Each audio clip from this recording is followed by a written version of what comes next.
How do you say my house, your car, or this book in Spanish? In this lesson, we'll cover two essential adjective types you'll use in almost every conversation, and we'll also clear up a common ambiguity that confuses a lot of learners.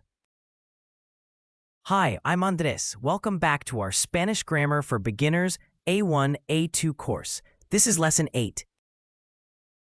Possessive adjectives: mi, mis, my; tú, tus, your, informal; su, sus, his, her, their, your, informal; nuestro, nuestra, nuestros, nuestras, our; vuestro, vuestra, vuestros, vuestras, your, alls, Spain.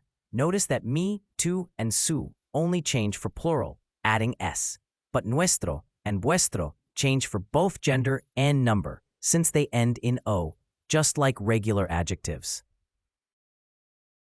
Mi casa, my house; mis libros, my books; tu carro, your car; su perro, his, her, their dog; nuestra familia, our family; nuestros amigos, our friends; vuestra ciudad, your all city, Spain. Here's that important ambiguity. Su and sus can mean his, her, their, or your, formal. Spanish doesn't distinguish between them with the adjective alone. To clarify who you mean, Spanish often adds de él, de ella, or de ellos. Su casa could be his house, her house, their house, or your house.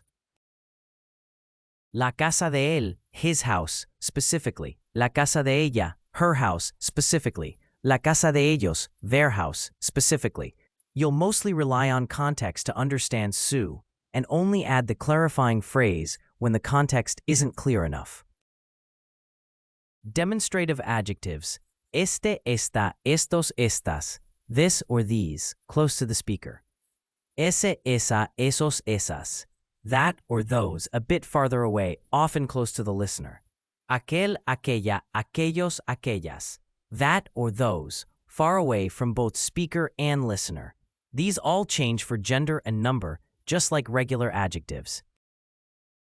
Este libro, this book, in my hands; esta mesa, this table, right here; ese carro, that car, over there, maybe near you; esos zapatos, those shoes; aquella casa, that house, far away, over there; aquellos años, those years, often used for distant memories in time, not just space.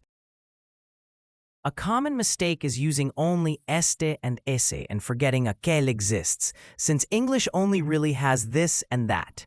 While you can often get away with just ese in casual speech, native speakers do use aquel specifically for things far away in distance or time, so it's worth incorporating once you're comfortable with the basics. You can now describe ownership and point things out in Spanish with real nuance, including how to clarify ambiguous su. Next up, the small words that connect almost every sentence: Spanish prepositions. See you there.